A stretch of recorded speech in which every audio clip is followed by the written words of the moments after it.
दोस्तों, अब तक हमने लास्ट मैन ऑन अर्थ में देखा कि एक अजीब सा वायरस फैलने की वजह से धरती पर सभी इंसान मारे जा चुके थे, लेकिन फिलिप नाम का एक आदमी पता नहीं कैसे जिंदा बच गया था, जो इस धरती पर बिना किसी साथी के अकेले रह रहकर परेशान हो चुका था। इसलिए वो अपने जीवन को खत्म करने का फैसला करता है। पर तभी उसकी मुलाकात होती है एक लड़की से जिसका नाम था कैरल। लेकिन अपने फिलिप को कैरल कुछ खास पसंद नहीं आती, पर क्योंकि धरती पर जनसंख्या को बढ़ाने की जिम्मेदारी इन दोनों की ही थी, इसलिए मजबूरी में फिलिप को कैरल से शादी करनी पड़ती है। लेकिन फिर कुछ दिनों बाद फिलिप को एक और लड़की मिलती है जिसका नाम था मेलिसा, जिसको देखते ही फिलिप उस पर लट्टू हो जाता है और उसके साथ सुहागरात मनाने की कोशिश करता है। लेकिन इसी बीच वहां पर टॉड नाम का एक बंदा कबाब में हड्डी बनकर आता है और मेलिसा फिलिप को छोड़कर टॉड से सेट हो जाती है। लेकिन अपना फिलिप भी हार नहीं मानता और तभी उसे दो और लड़कियां मिलती हैं जिनका नाम गैल और एरिका होता है, जिन दोनों के साथ अपना फिलिप एक साथ सुहागरात मनाने की कोशिश करता है। लेकिन उसकी किस्मत इतनी खराब थी कि उसका ये प्लान भी फ्लॉप हो जाता है।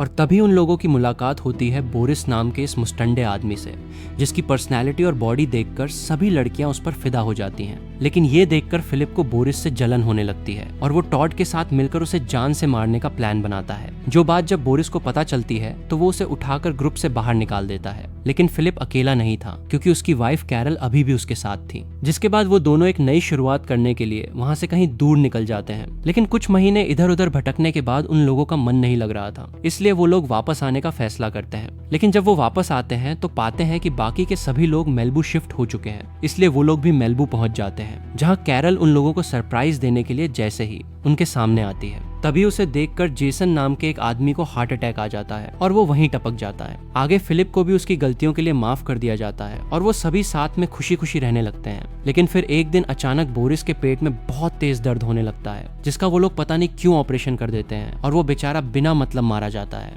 दूसरी तरफ ऊपर स्पेस में माइक नाम का एक आदमी काफी सालों से अकेले रह रहकर परेशान हो चुका था, इसलिए वो अब धरती पर जाने का फैसला करता है और अपनी स्पेस शटल लेकर धरती पर आ जाता है। लेकिन वो समुंदर के बीचों बीच क्रैश होता है, जहां 3 दिनों तक भटकने के बाद उसे एक बोट दिखाई देती है, जिसमें उसे मिलता है मार्क नाम का आदमी, जो पिछले कई सालों से इस बोट पर अकेला रह रहा था। लेकिन अब माइक के आने के बाद उसे एक दोस्त मिल गया था। वहीं माइक भी कुछ दिनों तक तो मार्क के साथ उसकी बोट पर ही रहता है। लेकिन जब वो लोग बाकी लोगों को ढूंढने के लिए जमीन पर आते हैं, तभी मौके का फायदा उठाकर माइक वहां से भाग जाता है और जैसे तैसे करके मेलबू पहुंच जाता है, जहां वो फिलिप से मिलता है, जो उसका सगा भाई था। जिसके बाद काफी दिनों तक तो वो लोग खुशी खुशी साथ में रहते हैं और खूब मौज मस्ती करते हैं। लेकिन फिर एक दिन अचानक से माइक की तबीयत खराब होने लगती है और वो वायरस से इन्फेक्टेड हो जाता है, जिस वजह से उसे वहां से जाना पड़ता है। वहीं दूसरी तरफ बाकी लोग एक ड्रोन को देखते हैं जो काफी दिनों से उन पर नजर रखे हुए था, पर तभी मेलिसा वहां पर आकर उसे अपनी बंदूक से उड़ा देती है, क्योंकि वो उन सभी के लिए खतरा हो सकता था। उधर एरिका किचन की खिड़की से कुछ अजीब सा देखती है और तुरंत अपने सभी दोस्तों को वहां बुलाती है,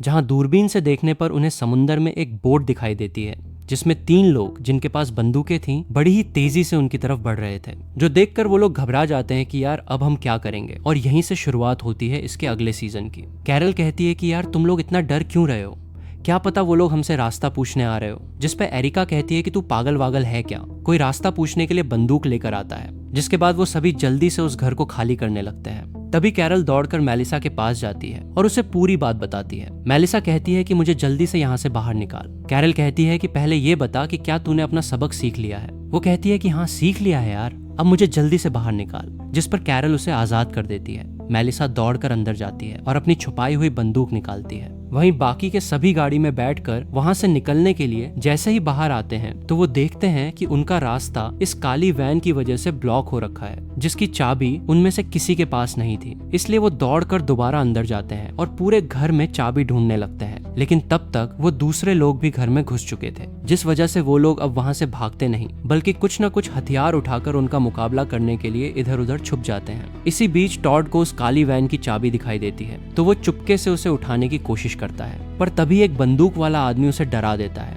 जो कोई और नहीं बल्कि मार्क था, जिसने माइक को मारने की कोशिश की थी। इतने में बाकी लोग भी खड़े होकर पागलों की तरह चिल्लाने लगते हैं। और तभी मेलिसा अपनी बंदूक लेकर वहां पर आती है और कहती है कि मैं मजाक नहीं कर रही, मैं मार दूंगी। और उनमें से एक आदमी को शूट कर देती है, जो देखकर मार्क और उसका साथी अपने हथियार डाल देते हैं। तभी जिस आदमी को गोली लगी थी वो अपना मास्क उतारता है और मेलिसा की तरफ देखकर कहता है कि हम तुम्हें यहाँ पर मारने नहीं बल्कि शांति कायम करने आए थे, और वहीं टपक जाता है। जिसके बाद उसे भी दफना दिया जाता है और उसके लिए एक सड़ा हुआ गाना गाकर उसे श्रद्धांजलि दी जाती है। आगे जब सभी साथ में बैठे थे तभी मार्क बताता है कि जब ये वायरस फैलना शुरू हुआ था तभी से मैंने समुंदर के बीच में रहने का फैसला कर लिया था, और तब से अब तक मैं समुंदर में ही रह रहा हूँ। बस खाने पीने या कोई जरूरत का सामान लेने के लिए ही मैं जमीन पर आता हूँ, और हर वक्त ये सूट पहनकर रखता हूँ ताकि मैं वायरस से इन्फेक्टेड ना हो जाऊं। तभी कैरल उसे कहती है कि सॉरी यार, हमने तुम्हारे साथी को मार दिया। जिस पर मार्क कहता है कि कोई बात नहीं, वैसे भी मैं उसे जानता नहीं था। जिसके बाद कैरल उसके साथी से पूछती है कि तुम बताओ तुम्हारा नाम क्या है और तुम क्या करते हो। वो कहता है कि मेरा नाम लुइस है और मैं एक सर्जन हूँ। जो सुनकर गैल खुश हो जाती है और कहती है कि यार हमें तुम्हारी ही जरूरत थी। दरअसल मैं और कैरल प्रेग्नेंट हैं। जिस पर लुइस कहता है कि तुम लोग गलत समझ रहे हो, मैं पेड़ों का सर्जन हूँ, यानी कि ट्री सर्जन। तभी मार्क कहता है कि इतने सालों से समुंदर में अकेला रहकर मैं पूरी तरह पागल हो चुका हूँ, यहाँ तक कि मेरा कोई दोस्त भी नहीं है, पर तुम लोग तो एक परिवार की तरह रहते हो। कैरल कहती है कि हाँ, हम एक परिवार हैं और इस परिवार का मुखिया फिलिप है, क्योंकि इसी ने ही इस परिवार की शुरुआत की थी। मार्क पूछता है कि क्या हम दोनों भी तुम्हारे परिवार में शामिल हो सकते हैं। कैरल कहती है कि ठीक है, हम इस बारे में सोचकर बताएंगे। फिलिप कहता है कि मुझे तो ये लोग अच्छे लग रहे हैं, बाकी तुम लोग बताओ तुम्हारा क्या ख्याल है। एरिका कहती है कि मुझे तो ये लोग बिल्कुल पसंद नहीं आए, जिस पे गैल भी उसी का ही साथ देती है। फिलिप कहता है कि मैं मानता हूँ कि इन लोगों का फर्स्ट इंप्रेशन खराब था, लेकिन जब कैरल पहली बार मुझसे मिली थी तो उसने भी मुझ पे बंदूक तान दी थी, और वैसे भी ये लोग डरे हुए हैं क्योंकि हमने इनके एक साथी को जो टपका दिया, इसलिए हमें इनको अपने परिवार में शामिल कर लेना चाहिए। जो बात सभी को सही लगती है तो फिलिप उन दोनों को अपने परिवार में शामिल कर लेता है। इसके बाद जब सभी वापस घर जा रहे थे तभी मार्क लुइस को रोककर कहता है कि देख भाई, हमें एक नई शुरुआत करने का मौका मिला है, इसलिए हम अपने राज को राज ही रखेंगे। दरअसल मार्क ने लुइस को बता दिया था कि कुछ हफ्तों पहले माइक नाम का एक एस्ट्रोनॉट उसके पास आया था, जिसको इसने जबरदस्ती अपना बंधक बनाने की कोशिश की थी, और मार्क नहीं चाहता था कि लुइस ये बात बाकी लोगों को बताए। आगे फिलिप मार्क को उसका कमरा दिखाता है जो उसे बहुत पसंद आता है। फिलिप कहता है कि ये कमरा कैरल ने मेरे लिए अपने हाथों से सजाया था। जिसके बाद फिलिप अपने कमरे में आता है और देखता है कि कैरल ने उसके लिए नकली आईब्रो बनाई है, जिसको वो उसे लगाने के लिए कहती है। फिर अगली सुबह जब सभी मीटिंग के लिए बैठे थे तभी फिलिप सभी को अपनी नई आईब्रो दिखाता है, जो देखकर सभी उसका मजाक उड़ाने लगते हैं। तो मार्क को गुस्सा आ जाता है, कहता है कि तुम लोगों को क्या प्रॉब्लम है, जिसको फिलिप तुरंत शांत करता है और कहता है कि भाई ये तो बस मेरे मजे ले रहे थे। अब मार्क को ऐसे गुस्से में देखकर वो सभी डर जाते हैं और सोचने लगते हैं कि कहीं हमने इस पागल को अपने साथ रखकर कोई गलती तो नहीं कर दी। जिसके बाद मार्क के बारे में और जानने के लिए वो लोग लुइस को दबोच लेते हैं, लेकिन लुइस उन्हें झूठ बोलते हुए कहता है कि मार्क तो एक बहुत अच्छा आदमी है। एरिका कहती है कि देख पागल, तो किसी और को बनाइयो, हमें पता है कि मार्क एक साइको है, लेकिन क्या वो खतरनाक भी है। जिस पर लुइस डरते हुए कहता है कि तुम लोगों ने गलत आदमी को अपने ग्रुप में शामिल कर लिया है। कहता है कि जब मैं उसके साथ समुंदर में 2-3 दिन रहा तभी मुझे पता चल गया था कि मार्क किस टाइप का आदमी है, और उसने खुद मुझे बताया कि कुछ हफ्तों पहले उसने किसी को मार डाला था। दरअसल वो यहाँ पर माइक की बात कर रहा था। जो सुनकर कैरल डर जाती है क्योंकि फिलिप अभी भी मार्क के साथ ही था, जहां वो दोनों मजे करने के लिए तोप में गोले दाग रहे थे, जिसमें कई सारे गोले दागने के बाद वो उस रोलर कोस्टर को गिरा देते हैं जिसको वो गिराना चाहते थे, जो करने के बाद उन्हें बहुत खुशी महसूस होती है। तभी मार्क उसे बताता है कि मेरा माइक नाम का एक बहुत अच्छा दोस्त था, लेकिन वो मुझे छोड़कर चला गया। फिलिप कहता है कि अरे क्या बात कर रहा है, मेरे सगे भाई का नाम भी माइक ही है। जिसके बाद जब फिलिप वापस आता है तब कैरल के साथ साथ सभी उसको मार्क की सच्चाई बता देते हैं, पर वो उनकी बातों पर विश्वास नहीं करता। इसी बीच वहां पर मार्क भी आ जाता है, जिसने अपना सूट उतार दिया था क्योंकि वो यहाँ पर सुरक्षित महसूस कर रहा था। कहता है कि मैं आप सभी का शुक्रिया करना चाहता हूँ क्योंकि आज कई सालों बाद मुझे ऐसा लग रहा है जैसे मैं घर लौट आया हूँ। जिसके बाद वो घर में पड़े सामान को छू कर देखता है, जिससे उसे बहुत अच्छा लगता है क्योंकि उसने काफी सालों बाद कोई चीज बिना दस्तानों के छुई थी। उधर कैरल फिलिप से कहती है कि तुमको पता भी है उसने किसी की जान ली है। वो कहता है कि बस इतनी सी बात, जान तो मेलिसा ने भी ली है, गैल ने भी ली है, यहाँ तक कि तुमने भी ली है जेसन की, लेकिन इससे ये तो साबित नहीं होता कि तुम सभी खतरनाक हो। वैसे ही मार्क भी खतरनाक नहीं है, तुम चिंता मत करो। उधर मार्क सभी सामानों को छूते हुए घूम रहा था, पर तभी उसके हाथ एक फोटो लग जाती है जिसमें माइक भी खड़ा था, जो देखकर मार्क को गुस्सा आ जाता है और वो सोचता है कि शायद ये लोग भी माइक की तरह वायरस से इन्फेक्टेड हैं। इसलिए वो जल्दी से अपना सूट पहनता है और उन लोगों पर बंदूक तान देता है। वहीं फिलिप उसे समझाने की कोशिश करता है, लेकिन वो नहीं समझता। कहता है कि मैंने तुम लोगों पर भरोसा किया, पर तुम सभी धोखेबाज निकले।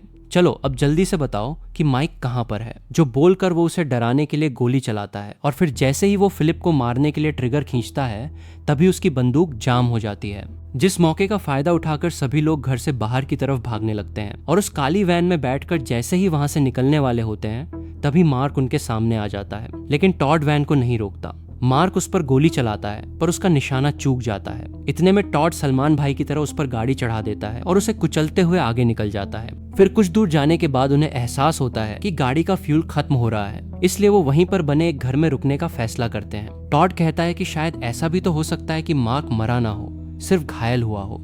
कैरल कहती है कि मुझे नहीं लगता कि वो बचा होगा, क्योंकि मैंने उसकी हड्डियां टूटने की आवाज सुनी थी। टॉड कहता है कि वो सब तो ठीक है, पर यह भी तो हो सकता है कि सिर्फ उसके हाथ पैरों की हड्डियां टूटी हों। फिलिप कहता है कि नहीं भाई, ऐसा नहीं हो सकता, क्योंकि जैसे तूने उसे सलमान भाई की तरह कुचला है ना, पक्का वो अब तक नर्क पहुंच चुका होगा। लुइस कहता है कि फिर भी हमें सतर्क रहना चाहिए, क्योंकि अगर वो बच गया तो साला हमारे पीछे जरूर आएगा। लेकिन फिलिप, जिसके दिमाग में गोबर भरा पड़ा था, उसे एक आइडिया आता है और वो ये देखने चला जाता है कि कहीं मार्क जिंदा तो नहीं है। लेकिन वहां जाकर वो देखता है कि मार्क मरा पड़ा है। फिलिप कहता है कि देख भाई, हम दोनों ने साथ में बहुत अच्छा समय बिताया और तूने मेरे भाई को भी मारने की कोशिश की, लेकिन इसका मतलब ये तो नहीं कि तुझे अच्छे से दफनाया न जाए। जो कहकर वो उसे उठाकर कूड़ेदान में फेंक देता है। फिर अगली सुबह फिलिप मीटिंग बुलाता है और सबको बताता है कि मार्क मर चुका है, जो सुनकर टॉड को बहुत बुरा लगता है कि उसने किसी की जान ले ली। जिसको चुप कराने के लिए फिलिप उससे झूठ बोलता है कि भाई मार्क तो जिंदा है, उसकी बस टांग टूटी थी और उसे कुछ नहीं हुआ। लेकिन टॉड को उसकी बातों पर बिल्कुल भरोसा नहीं था। कहता है कि अगर वो जिंदा है तो मुझे उसके पास ले चल, मुझे उससे माफी मांगनी है। फिलिप कहता है कि नहीं भाई, अभी वो आराम कर रहा होगा, जो कहकर वो वहां से निकल लेता है। फिर थोड़ी देर बाद वो दोनों अपने पुराने घर पर जाते हैं, जहां वो देखते हैं कि हर जगह लाल रंग से लिखा हुआ है कि मैं बहुत गुस्सा हूँ और मैं तुम्हें नर्क भेज दूंगा। जिसके बाद वो दोनों देखते हैं कि अगरबत्ती अभी भी जली हुई है। फिलिप कलर छूकर देखता है और कहता है कि ये अभी भी गीला है, मतलब मार्क कहीं आसपास ही होगा। दरअसल ये सब फिलिप ही कर रहा था अपने दोस्तों को डराने के लिए। साथ ही वो टॉड को यह भी एहसास दिलाना चाहता था कि उसने किसी की जान नहीं ली। उधर बाकी सबको पता था कि मार्क मर चुका है, इसलिए वो घर वापस जाना चाहते थे। पर तभी टॉड कहता है कि नहीं, वो अभी जिंदा है। जो सुनकर सभी कंफ्यूज हो जाते हैं और कहते हैं कि हमें सच बताओ कि वो साला मर चुका है या जिंदा है। फिलिप कहता है कि चिंता मत करो, वो मर चुका है, और टॉड को आंख मारकर कहता है कि वो जिंदा है। इसलिए टॉड भी सभी को कहने लगता है कि मार्क जिंदा है, जो सुनकर सभी लोग इधर उधर से हथियार ढूंढने लगते हैं, ताकि जब मार्क यहाँ पर आए तो वो लोग उसे मार सकें। कुछ देर बाद फिलिप कैरल को बताता है कि डरने की कोई जरूरत नहीं है, मार्क मर चुका है, वो बस टॉड को बुरा न लगे, इसलिए मैंने उससे झूठ बोल दिया था।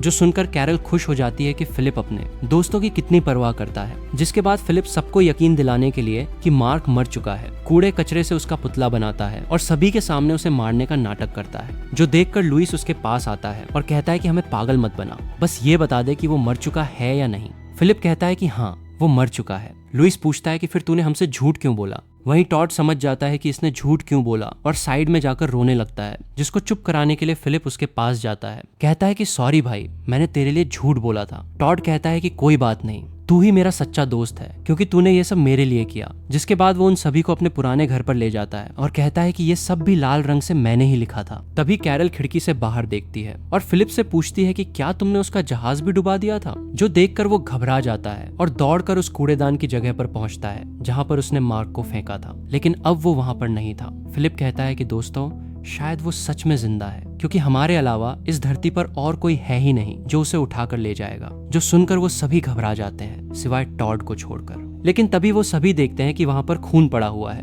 जिसका पीछा करते हुए वो बीच तक पहुंच जाते हैं। कैरल कहती है कि ये तो पक्का हो चुका है कि मार्क जिंदा है और वो अपनी बोट लेकर चला गया है। गैल कहती है कि फिर तो हमें ये घर खाली करना पड़ेगा। जिस पर फिलिप कहता है कि तुम लोग इतना डर क्यों रहे हो, वो चला गया है और हमें डरने की जरूरत नहीं है। टॉड कहता है कि ऐसा भी तो हो सकता है कि वो हमें मारने के लिए हथियार लेने गया हो। फिलिप कहता है कि ऐसा नहीं हो सकता, क्योंकि उसकी वायरस से बहुत ज्यादा फटती थी, इसलिए वो वापस नहीं आएगा। जिस पर लुइस कहता है कि फिलिप सही बोल रहा है, वो वायरस से बहुत ज्यादा घबराता था, इसलिए वो पक्का वापस नहीं आने वाला। जो सुनकर सभी लोगों की जान में जान आती है। लेकिन फिलिप को अभी भी लग रहा था कि शायद वो वापस आ सकता है, इसलिए वो पूरे घर में मछलियों वाला सिक्योरिटी अलार्म लगा देता है।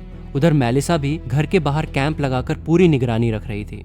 जिसके बाद रात को जब सभी डिनर कर रहे थे, तभी फिलिप वहां पर सूट पहनकर आता है और सभी को डरा देता है। कहता है कि मैं यहाँ तुम्हारा डर निकालने आया हूँ और मैं तुमको मार्क से लड़ने की ट्रेनिंग दूंगा। जिस पर लुइस कहता है, पर तू ये करेगा कैसे। फिलिप कहता है कि चल, तू मार्क बनकर मुझ पर हमला कर, फिर देख मैं तुझे कैसे धूल चटाता हूँ। जिसमें फिलिप उस पर ट्रेजर गन से हमला कर देता है, लेकिन फिलिप को उसका करंट बंद करना नहीं आता था, इसलिए लुइस अभी भी वहीं पड़ा झटके खाता रहता है। फिर रात में जब फिलिप और कैरल टाइम पास कर रहे थे, तभी उनका अलार्म बजता है, जिस पर मेलिसा भी अपनी गन लोड करके सभी के साथ मिलकर उनकी तरफ बढ़ने लगती है। लेकिन वहां पर मार्क नहीं बल्कि गैल थी, जिसे देखकर वो लोग सोचते हैं कि अगर ऐसा ही चलता रहा तो एक ना एक दिन हम लोग अपने ही किसी को ठोक देंगे। तभी कैरल कहती है कि मेरे पास एक आइडिया है, क्यों ना हम पूरे घर में सीटी बजाते हुए चलें ताकि सबको पता रहे कि घर में सिर्फ हम लोग ही हैं। मेलिसा कहती है कि मेरे पास एक और अच्छा आइडिया है, क्यों ना हम पूरे घर में कुल्हाड़ी टांग दें ताकि जब भी मार्क यहाँ पर आएगा वो कुत्ते की मौत मारा जाएगा। जो आइडिया बहुत ही खतरनाक था, इसलिए उन सभी को कैरल का आइडिया ही सही लगता है। जिसके बाद वो सभी अगले दिन से गले में सीटी पहनकर घूमने लगते हैं। उधर लुइस का कोई दोस्त नहीं था, इसलिए फिलिप उससे दोस्ती करने के लिए उसे समुंदर के किनारे ले जाता है। जो सब देखकर बाकी के लोग खुश होते हैं कि फिलिप कितना अच्छा इंसान है। तभी मेलिसा वहाँ पर आती है और पूछती है कि ये दोनों समुंदर के किनारे क्या कर रहे हैं, और तुरंत सीटी बजाकर उन्हें वहाँ से हटने के लिए कहती है। और जैसे ही वो दोनों वहाँ से दूर जाते हैं तभी वहाँ एक जोरदार धमाका होता है, जिसके बाद मेलिसा सभी से कहती है कि ऐसे ही बिना पूछे इधर उधर मत घूमा करो, क्योंकि मैंने यहाँ पर लैंडमाइंस बिछा रखी हैं ताकि अगर मार्क यहाँ पर आए तो उसका काम तमाम हो जाए।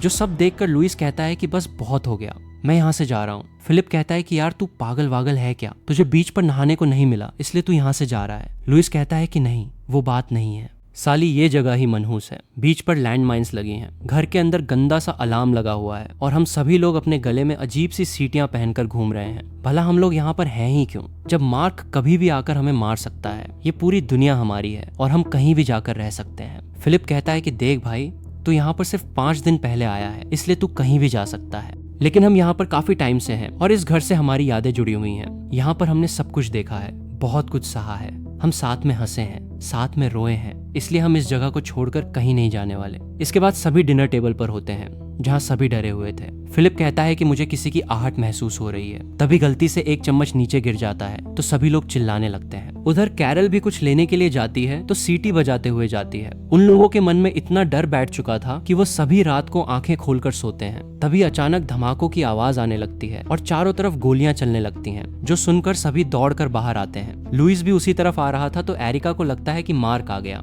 इसलिए वो उस पर कुल्हाड़ी फेंक कर मारती है, जिससे वो बाल बाल बचता है। वो बताता है कि समुंदर की लहरों की वजह से लैंड माइंस एक्टिवेट हो गई थी, जिसकी वजह से गाड़ियों के अलार्म भी बजने लगे और उस पागल मेलिसा को लगा कि मार्क आ गया, इसलिए वो अंधाधुंध गोलियां चला रही हैं। तभी फिलिप कहता है कि देखो, मैंने कहा था ना कि डरने की कोई जरूरत नहीं है, तुम लोग फालतू ही इतना डर रहे थे, चलो अब सोने चलते हैं। लेकिन सोना तो दूर, अब वो लोग यहाँ पर रुकने को भी तैयार नहीं थे। जिसके बाद अगली सुबह उठकर फिलिप अपनी सभी मछलियों को एक एक करके गुड बाय बोलता है। उधर कैरल भी अपनी बनाई हुई पेंटिंग को देखती है और इस घर की यादों को फिर से ताजा करने लगती है। वहीं टॉड भी अपना सामान पेटी में पैक करने लगता है और एरिका जैसन को याद करते हुए अपनी बहुत सारी दारू की बोतलों के साथ उसके पुतले को भी पैक कर लेती है। आखिर में वहाँ उनके जितने भी साथी मारे गए थे वो उन सभी को श्रद्धांजलि देने जाते हैं और फिर उस जगह को छोड़कर किसी अच्छी जगह की तलाश में वहां से निकल जाते हैं। अब दोस्तों, वो लोग यहाँ से कहाँ जाएंगे और इस एडवेंचर में उनके साथ और क्या क्या कांड होने वाला है और क्या मार्क उनसे बदला लेने वापस आएगा या नहीं, वो सब हम देखेंगे अगले एपिसोड में। धन्यवाद।